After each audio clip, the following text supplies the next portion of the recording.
آنے والے دنوں میں آپ یہ دیکھیں گے کہ بھائی پاکستان تحریک انصاف کی جو لیڈرشپ ہے، روپوش لیڈرشپ منظر عام کے اوپر بھی آئے گی، اور ان سب کو عدالتوں سے ریلیف بھی ملیں گے۔ اور سب سے امپورٹنٹ ڈیولپمنٹ یہ ہوئی ہے کہ عمران خان جو ہیں ان کے اوپر فرد جرم عائد ہونا تھی، اور بشرا بی بی کے اوپر آج تیسری دفعہ یہ فرد جرم عائد نہیں ہوئی یا نہیں کی گئی۔ اس کے پیچھے بھی ایک ریلیف یا یہ جو مائنڈ سیٹ ہے کہ ہواؤں کا رخ تبدیل ہو چکا ہے، اسی کو قرار دیا جا رہا ہے کہ بھائی 3 پیشیوں کے اوپر فرد جرم عائد نہ کر کے عمران خان کو ریلیف دیا جا رہا ہے۔ اور بیسیکلی یہ سگنلز ہیں کہ بھائی ہم پی ٹی آئی کے ساتھ بیٹھنے کے لیے تیار ہیں۔ اب پاکستان تحریک انصاف نے 92 سیٹس جو جیت لی تھی، اس میں یہ سوال پیدا ہوتا تھا کہ اگر ریاست کی منشا شامل نہ ہوئی تو بھائی پاکستان تحریک انصاف کو باقی جو ریزرو سیٹیں ہیں وہ نہیں ملیں گی۔ لیکن چونکہ اب ریاست عمران خان کے ساتھ مل کر چلنا چاہتی ہے، کیونکہ کوئی آپشن اس کے بغیر یا اس کے علاوہ ہے نہیں ہے، تو اب یہ خبر آئی ہے کہ پاکستان تحریک انصاف نے جو اپلیکیشن دے رکھی تھی ہائی کورٹ میں کہ بھائی ہمیں جو سیٹیں ہیں وہ ریزرو سیٹیں جو ہمارا کوٹا بنتا ہے ہمارے نسبت تناسب کے لحاظ سے جو ہم نے 92 سیٹس لی ہیں، وہ سیٹیں جو ہیں وہ واپس وہ حصہ پاکستان تحریک انصاف کو دیا جائے۔ لیکن کل جب سنی اتحاد کونسل اور مجلس وحدت المسلمین کے ساتھ پاکستان تحریک انصاف کا اتحاد ہوا، تو اس کے بعد پاکستان تحریک انصاف نے ایک تو وہ اپلیکیشن واپس لے لیا، اور وہ اپلیکیشن تھی ہائی کورٹ میں۔ اب پاکستان تحریک انصاف نے MWM اور سنی اتحاد کونسل کی بیس کے اوپر الیکشن کمیشن میں یہ اپلیکیشن دائر کر دی ہے کہ بھائی ہمیں ہمارے تناسب سے جو ہم نے سیٹیں لی ہیں اس حساب سے ہمیں سیٹیں جو ہیں وہ دی جائیں، منورٹیز کی اور خواتین کی ریزرو سیٹیں۔ تو اب حامد میر نے یہ انکشاف کیا ہے کہ بھائی پاکستان تحریک انصاف کو وہ سیٹیں اب ملنے جا رہی ہیں۔ مطلب یہ کہ یہ اس حساب سے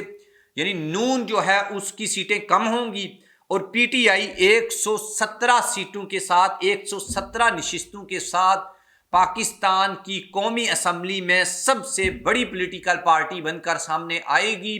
اور اب یہ فیصلہ ہو چکا ہے کہ بھائی سنی اتحاد کونسل اور MWM کے پلیٹ فارم سے جو پی ٹی آئی نے اتحاد کا فیصلہ کیا ہے، اور پی ٹی آئی کے لوگ اب اس سیاسی جماعتوں میں شامل ہو چکے ہیں،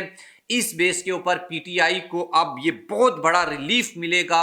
اور میرے خیال میں اگر پچھلے کوئی 2 سال اگر آپ لگائیں جو پاکستان میں ایک افراتفری ہے اور اس طرح کا انوائرمنٹ ہے، اس میں یہ سب سے بڑا فیصلہ ہے۔ اس سے پہلے جتنے بھی فیصلے تھے وہ انتشار کی طرف، انسرٹینٹی کی طرف، عدم استحکام کی طرف، اس طرف لے کر جا رہے تھے۔ لیکن یہ ایک ایسا فیصلہ ہوا ہے جو اب لگتا یہ ہے کہ بھائی یہ اس فیصلے کے بعد استحکام آئے گا، لوگوں کا یقین بڑھے گا، لوگوں کا اعتماد بڑھے گا،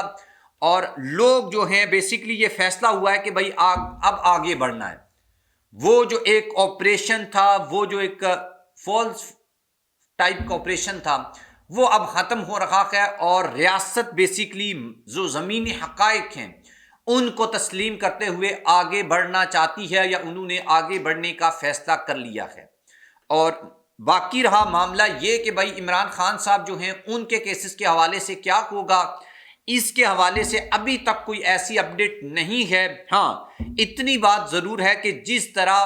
الیکشن سے پہلے عمران خان کو جلدی میں سزائیں سنائی گئیں، وہ ہمیں سپیڈ ابھی